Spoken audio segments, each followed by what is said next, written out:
Hi, I'm Jorgen. And I'm John. And we're going to have a little conversation about the different challenges that churches have when it comes to their systems, broken systems, systems that need a little tweaking, and the tools that can actually solve the problem. So come on.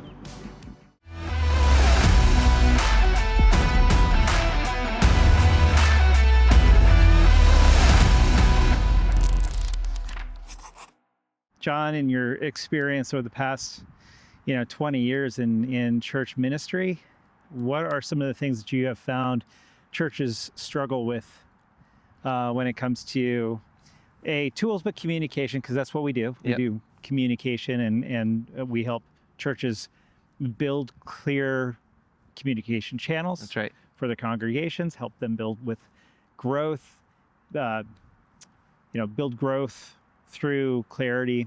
Yeah. But what can you say about what you've seen?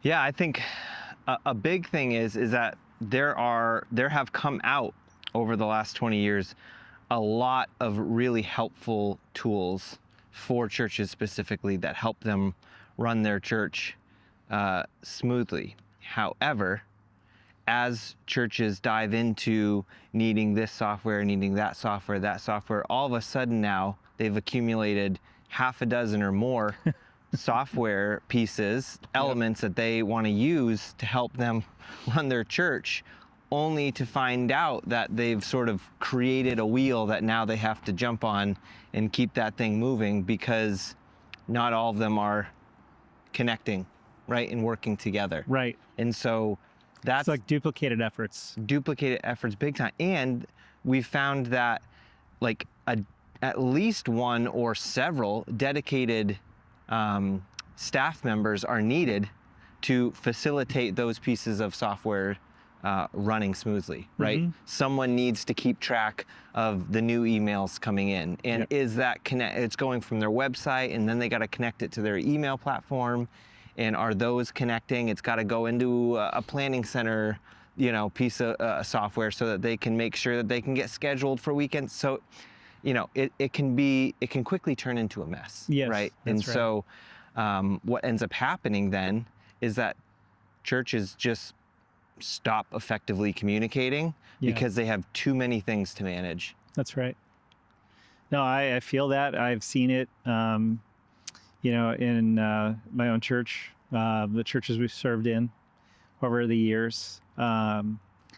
And one thing that has helped tremendously is by bringing all of those things into one platform. Yep. The majority of them anyways. There's a lot of really great church software out there. We know that. We're not competing with them. I think the biggest thing that we want to make sure that we're helping churches understand is that there are tools, for instance, our connected church system. That's right.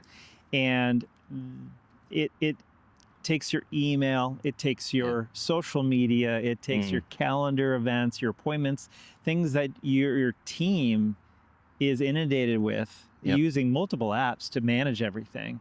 Slack channels, this whole thing. Even the idea of doing discipleship online. Oh yeah. Right? How many times does with bad weather or things where you can't meet in a building for whatever reason, you have a system that you can lead a community through, directly through groups, directly through different courses that you could build, like your own system. You don't need to rely on anybody else's system. Right. You rely on your system because your church is unique. Yeah. And I know that people come back and they'll argue like there's no unique church, but I don't believe that. There's, that's why we have, different thumbprints, That's right. Different fingerprints. We're everybody's different, and how your community works together. That's the connected church system is really designed to bring a cohesion and a sense of streamlined communication to your entire church. And all connected and run through their website as well, which is amazing. And what excites me about this system for churches too is just the automation that you can create Oh, man. for a communication path. Like if you Yes. think of a new family coming to your church and enjoying it, saying that they're new, giving you their email address to keep in touch. Now that email address has a pipeline, Yes. right?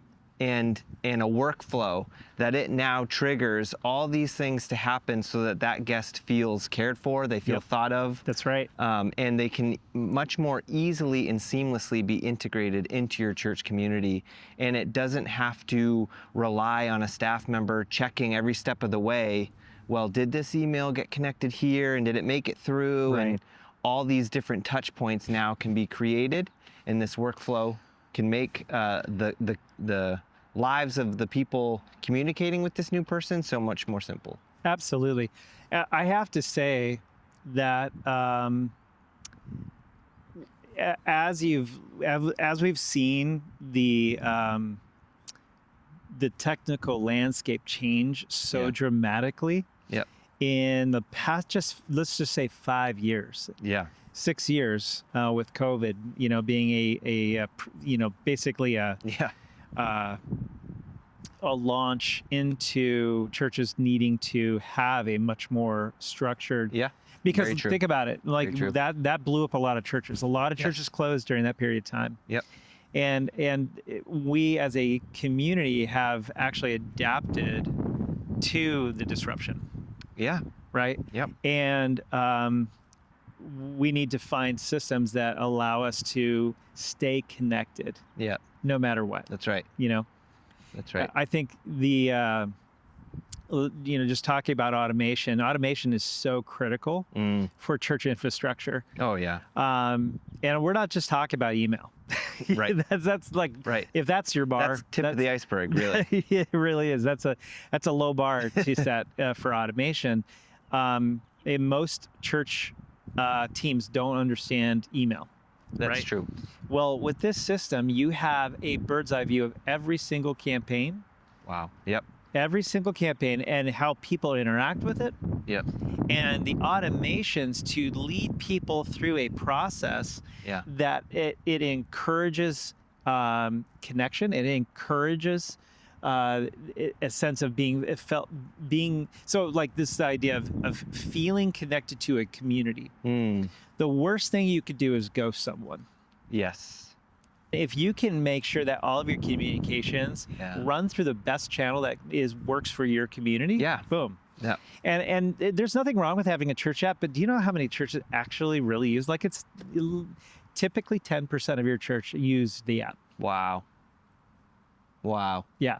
It's like the difficulty of actually setting up a new account, because you had to move from here to here, and your whole church, you had to go find a new church. Oh, get the app. And then you get the app, and then you're like, oh, which login am I using? That's Am right. I donating to? Oh, I donated to the wrong church. It's so true. That church is 700 miles away. And like, I mean, God bless them. Right. But hey, can you By can the you way. put that back in my Yeah. my wallet? Yeah. Oopsie. But that's a reality. And happens. how many nonprofits rely on just church specific software? Yeah. Yes. Any nonprofit could utilize the same Yes, system That's right. and have the same results when it comes to connecting with their community. Yeah. And that's the huge benefit too, is that you're running communication through one thing Mhm. to multiple places. Yeah. Right. So instead Aggregator. of trying to figure out all the different channels and all the different lanes, Yes. you can do all that, but through one point. Mhm. And that makes the communication so much more streamlined and also cohesive, because we've seen this with churches where they struggle. Like, maybe they put out an email, but it's totally different than they put out on social media, and it's totally different than what their live stream looks like. It's totally different than what their website says. Yeah. And it's like, all of a sudden now you have all this disjointed communication because they're trying to fill every slot themselves. Yes. Right? And so what if you could now bring that all together, Yeah. see everything in one spot, so you can say, hey, let's have the same message Yeah. across all these different channels. Yep. And have that communication be so much more effective. That's right. So it's 2026. Mm-hmm. What right now in culture there is an explosion of AI, Yes, for better, for worse. that's where I Of was course, going to go to. right? So what do you feel right now is the role of AI in the church? And how should that start to play a part in the conversations of church staffs? Yeah, we got to tread lightly. I mean, the reality is that no one wants to hear the word AI in the church. We know the areas of error that it's produced Yeah. when pastors rely on it primarily for their teaching. Mm. That's, I think that AI is a tool that can enhance teaching, but that's not what we're talking about, right? I'm just saying that that's a typical use case. Sure. I actually, I want to ask the question, and maybe people could comment. How many of your churches actually have a receptionist? How many of those churches actually pick up the phone when you call? Yep. You know, is the pastor on speed dial? Is the pastor, your number 5 spot? Like, those are that dates me, by the way, by saying that. But the reality is that AI is a tool that should be embraced in a smart way. Yes. And I'm not talking about AI should never be used to replace pastoral ministry. Yeah. That's not the idea. That's right. And it's not about a robodialer either. Right. And I've seen that. I've actually seen that. And as it's appropriate in the sales world. Yep. It's really not appropriate in the church community world. Sure. I think when people reach out to a church, they're reaching out for community. They're reaching out for connection with people. That's right. Anybody could pick up Claude. Anybody could pick up. Don't pick up OpenAI, but you could pick up various apps, Grok. Yep. And you can get your answers instantaneously. Yeah. But where I see the church actually benefiting from is partly why we've included it into our system. That's right. Which is to drive people to people utilizing AI. That's right. So, the idea is like, is someone going to pick up the phone at midnight and call the church? No. Right. But they will pick up their phone and look at your website. And in those times where you have people really hurting, do you want to be there? Right. Do you want to be available? And I know a lot of churches have amazing prayer teams, and I think that's absolutely incredible, or support teams. And when there is a need, that's when the church arises. Yeah. But the reality is that utilizing a system like our system, it will direct people to people. Yes. In a workflow format where the individual on the other side of the website is saying, thank you for connecting me to the right people. That's right. The person that's going to, now it requires some follow-up. Yeah. If this was all AI, the AI would follow up with them with a text in a split second. Yeah. And we have done that in multiple cases. But if this was something that you were interested in, this could be set up so that the person does receive a text message. Yep. And just an assurance that they're seen. Well, and that's so important what you just said, because all these tools that we've included in this connected church system help the church build trust with its community. Yeah. Now imagine someone's interested in connecting with your church for, maybe it's a special event, or maybe they want to get more information about small groups or something like that. Yeah. And it's off hours. Yep. And they are going to your website And those on staff who are close to the website, they may think the website is easy to navigate and it's clear and all the information's there, but someone brand new going to your website may not feel the same way. Yes. And they may be like, I don't know where to go, I can't find this information, and all that does is breed frustration, right? Yes, absolutely. And so imagine them being able to talk to your website, yeah, needing to find help in this area, information about this, and getting a response back that they don't have to comb through your site to try to find, but they're getting a response back that helps them get the information they need and also connects them to the right person to take that next step. Yes. And I think that is so powerful for a church, that those moments that are off hours, even, that the ball is not being dropped. Yep. That's right. I totally agree. Let's talk a little bit about the website, because I have found there's a lot of companies out there, well-meaning companies, that say, by changing your website, you're going to be found instantly. Yeah. But then you're running with that website for a period of time and you realize it's not working. Yep. It's not ranking. You're having a hard time being found. That's right. That's an area for me in the data space. I struggle with and this, I find that in the church world, it's sad, but people feel as though they could do poor site design and get away with it. Right. I also feel terrible about how people say, well, we're a church, a nonprofit, we can't afford it. Yep. Right? Yep.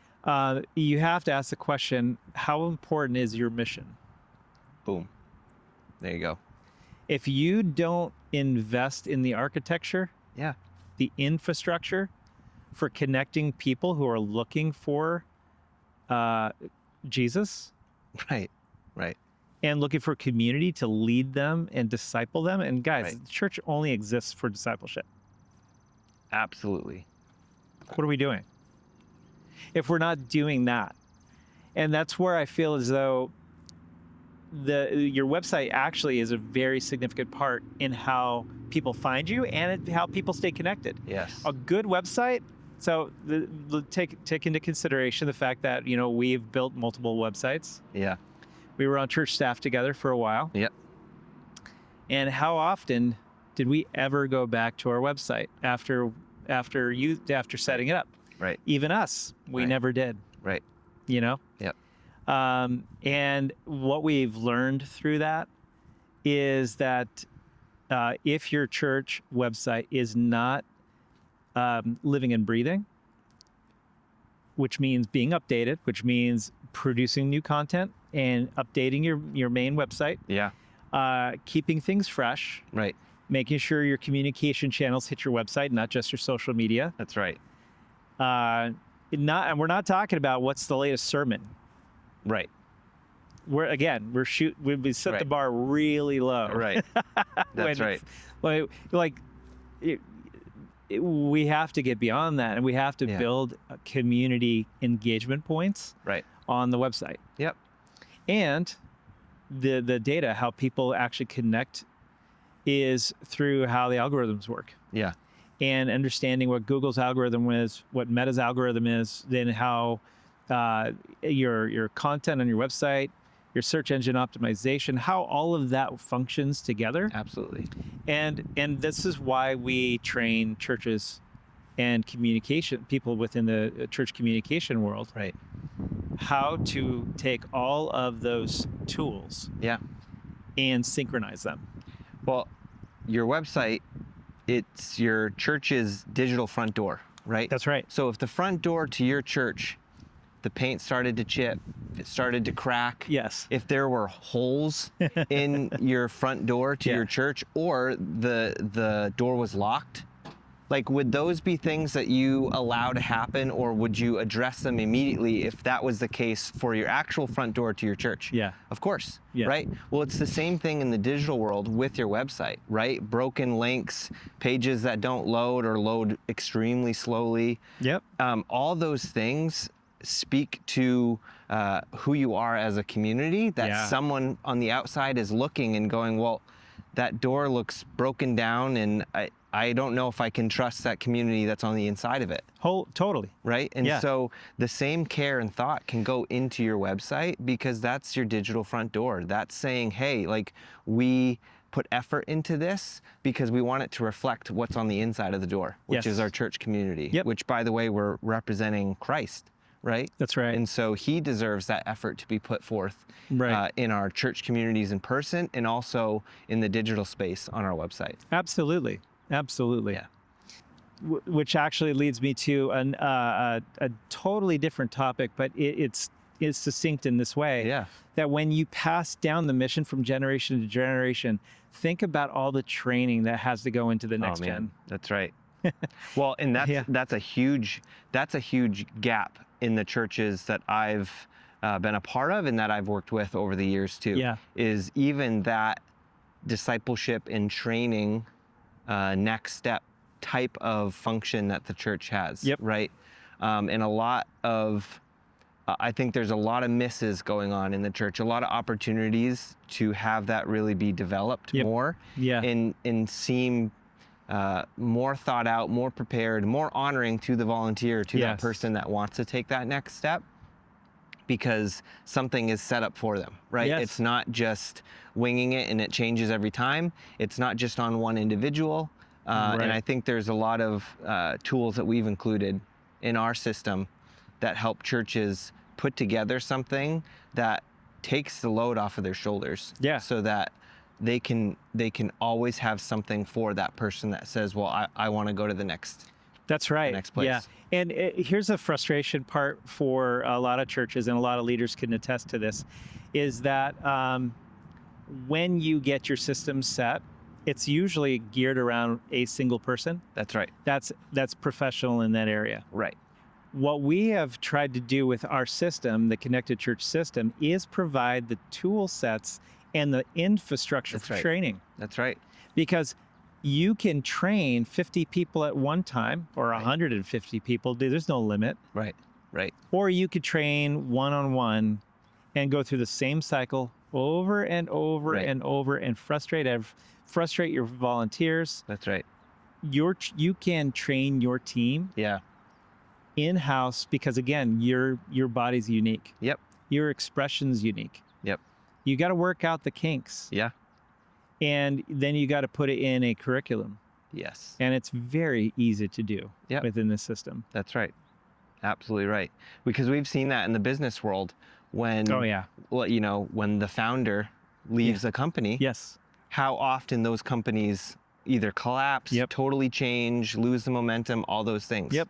Why is that, right? Because there was not proper Yeah. discipleship, right? Right. Going on within that organization. And the Fully same thing agree. happens in churches, right? Mm-hmm. Almost every church has that one volunteer, that one staff member that really carries a lot of weight. And that's fine, right? But what is the plan if that person were to suddenly not be able to fulfill those duties, right? That's right. And it's not beyond that, it's not healthy to have it all rest on one person anyway. No. Because if you think of what the body of Christ is and what the church is meant to be, it's not meant Yeah. to be based on any one individual No. other than the Lord, right? Yeah, that's right.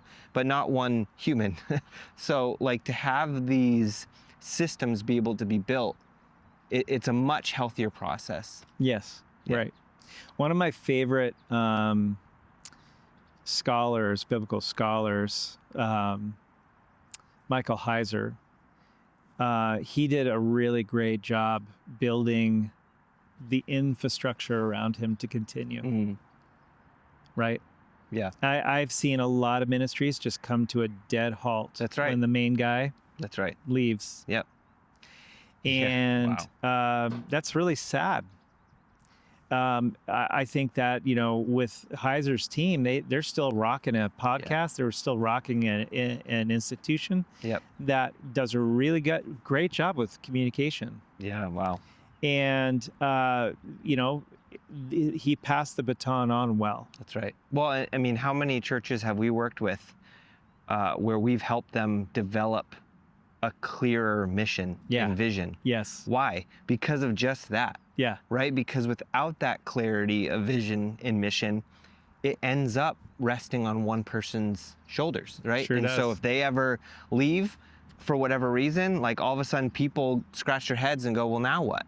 Yeah. Right? But if there's a strong real. and clear vision and mission, then it's beyond one single person. Yes. Right? And so anybody can come in, even a new lead pastor can come in and just not lose any momentum. That's right. Yeah. Let's talk a little bit about, church team function. You work with a lot of worship leaders. You are a worship leader and a creative director, and you have done a lot in that space. And it's one of the reasons why I think you have so much authority in this space to talk about like how systems should work, right? And, we talked about like there's good tools out there, but like I've seen a lot of tools used, probably not the best way. Yeah. I guess people could say the same thing about, our tool as well. However, we can customize it. That's right. Literally for your church. Yep. For your nonprofit. However, I think there's a lot of ministries out there that need to have organization. That's right. So, tell me, what have you seen as a leader, and things that you wished you had when you were doing ministry? You still are, by the way. Yeah, no, it's a great question. I think the biggest thing is finding tools that actually help you accomplish the mission, right? Sure. And I think a lot of teams get sort of stuck in the rut of feeling like, oh, well, this is a tool that we had, even before I came on staff, and so I just keep utilizing it. Or you're noticing frustrations, but you don't actually maybe take the time to address them. And I get it, like you're in the thick of doing ministry week in and week out, and sometimes it's easier just to sort of put your head down and push through, right? Yeah. Versus taking the time to like figure out what can work. But I think that's just the biggest thing. You want to find a tool that makes your ministry life easier, because ministry is hard enough, right? Sure. And you want to be able to focus on those aspects of ministry that bring you joy, bring you life, that like they're the reason why you got into ministry in the first place. Yep. And if that is not dealing with all maybe the administrative side of things and all that, then find tools that make that a bit easier for you so that you can focus on the things that bring you the most life, right? Yeah. And that help function, or that help the organization function really to its potential. And I think that's a big aspect there, is that I think there's a lot of areas of church life that are not operating at their potential. Sure. Yeah. And a lot of times there's tools that help, right? And it's like, it's sort of like they may have a shovel, right? But maybe it's completely the wrong type of shovel.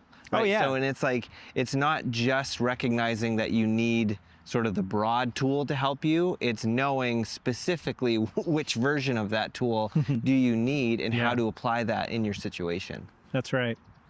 This brings out the reality that having a system that can be easily passed down from generation of leaders to generation of leaders, someone's always got to be responsible for it. But when you have a system that's working for you in an automated way, where you are presented the data, this is how many volunteers are in this pipeline that are working in this field. That's right. Very good. When Jesus spent time with his disciples, he spent time around the table. Yeah. He spent time talking with them. And then there was the aspect of going out and doing. He showed people what he was doing and explained to his disciples, this is how it goes. That's right. Right? Yep.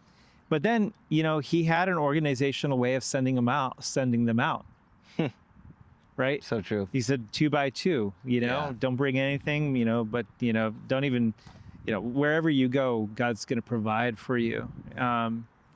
But you have to actually ask the question, like, do you have the thumb on the pulse of your body? That's right. Do you know where people are at, no matter how big you get? Because there's nothing wrong with big churches. I just think that, again, it's one of those things where they're so removed from the people in the field Yeah. that you begin to kind of lose sight of what who the mission is. Yeah. So let's talk automation. Yeah. What does that actually look like? And what I can kind of tell you is that a system can rely heavily on AI, Mm-hmm. and just let the AI bots do all of the work that a human can do. Sure. But like we talked about in the church world, you need to have connection. Yes. And when you are a church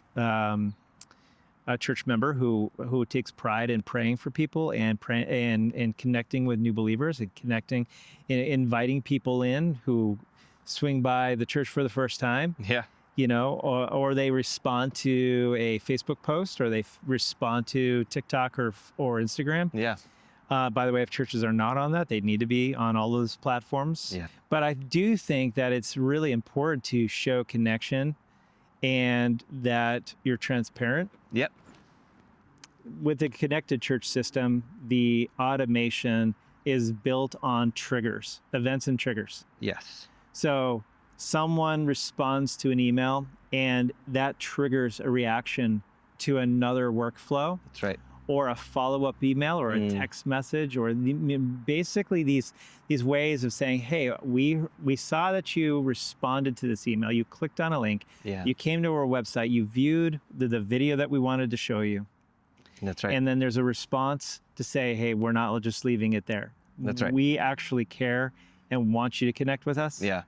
So it is a soft approach to being very intentional.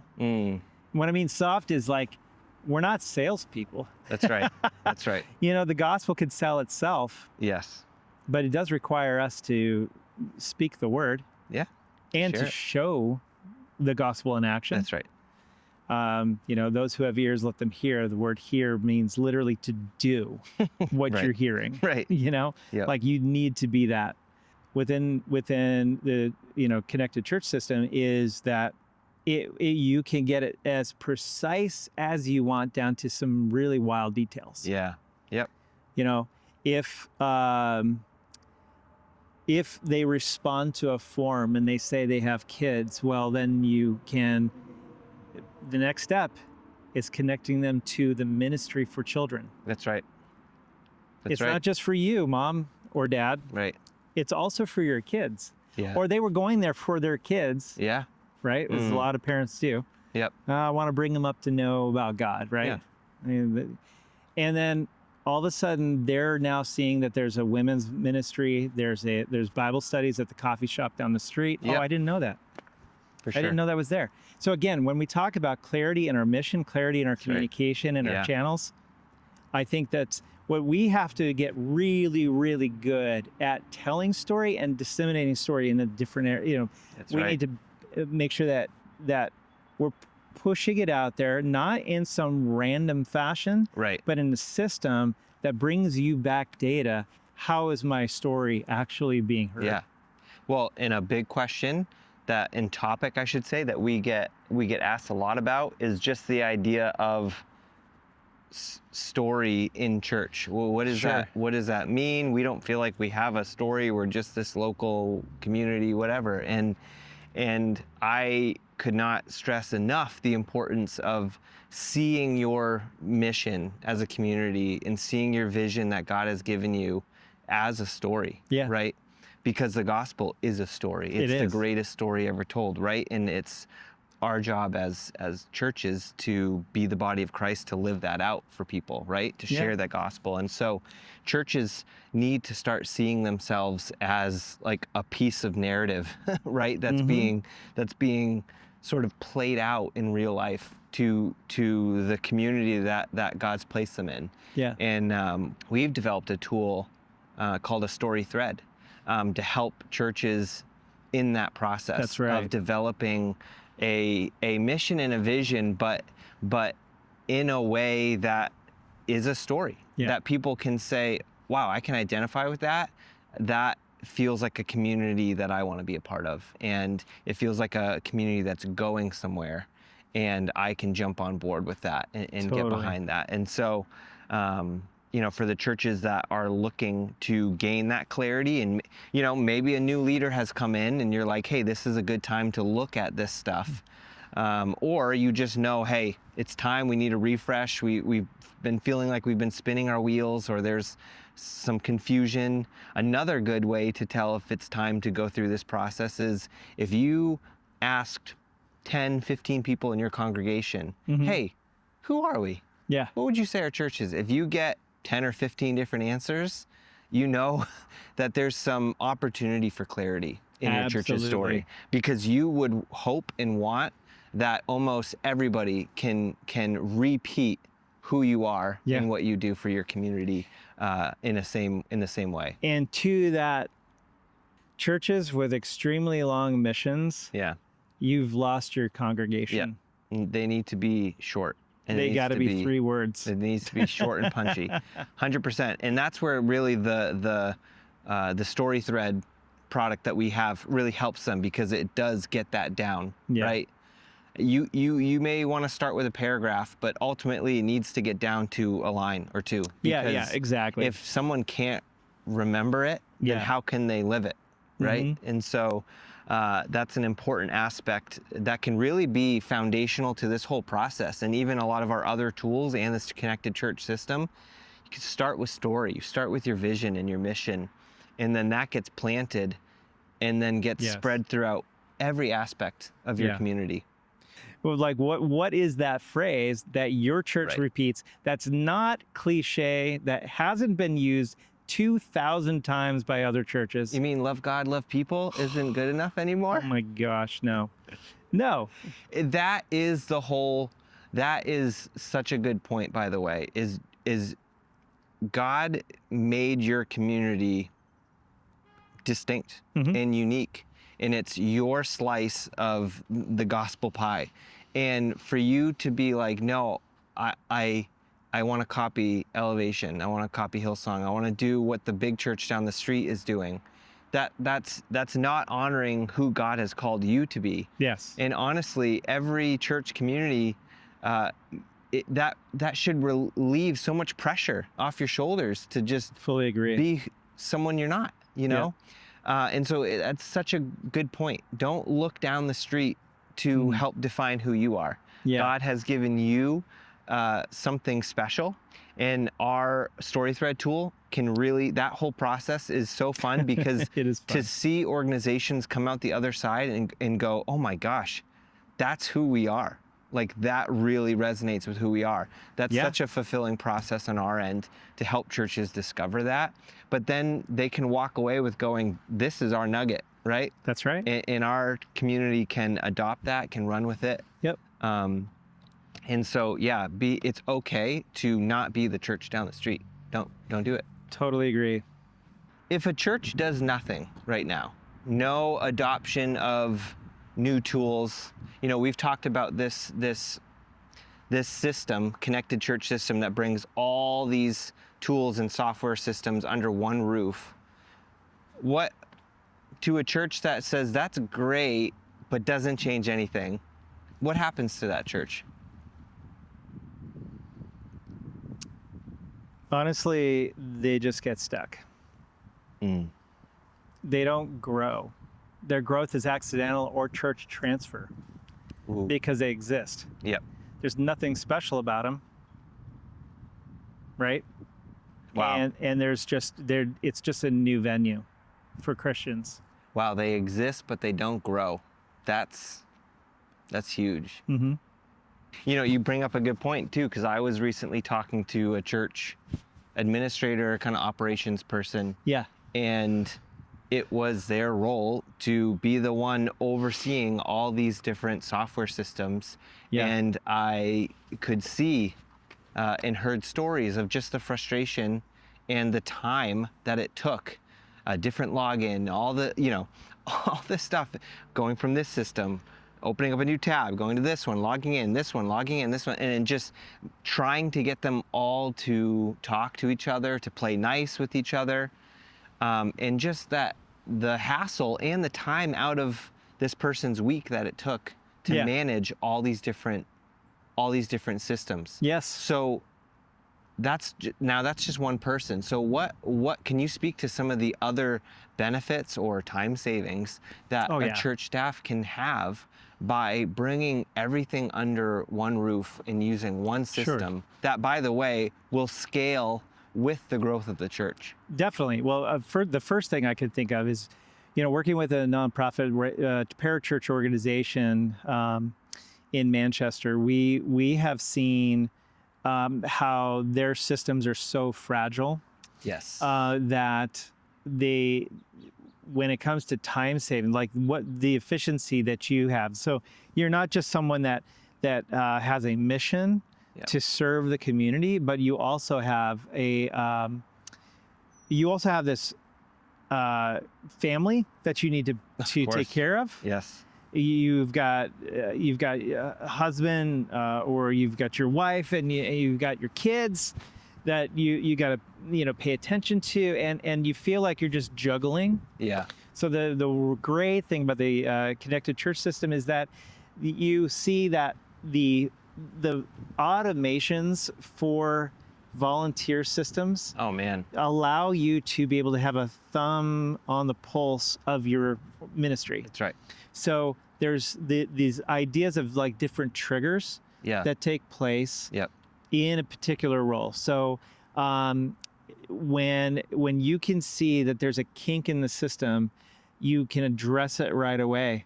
Yeah. Versus finding out 3 or 4 or 5 weeks later. That's right. Like, this thing has been happening over and over. Our whole desire is to give time back to people so they Yes. could focus on people, That's right. not on the systems. Absolutely. The worst thing, yeah, I got to tell you, it's a rare person who is a systems person that also cares about people, right? Right. I mean, like legit, that want to sit down and talk to people. That's right. But that's like part of ministry, Yes.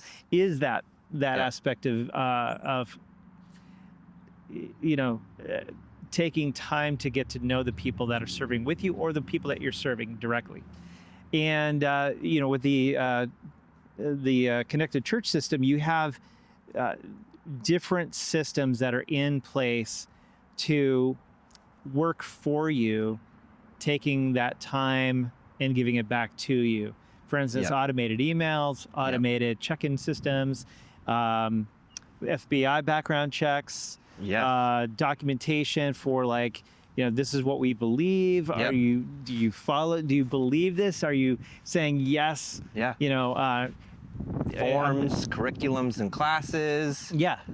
You're hosting your website and, Yeah. and the landing pages and the Yeah.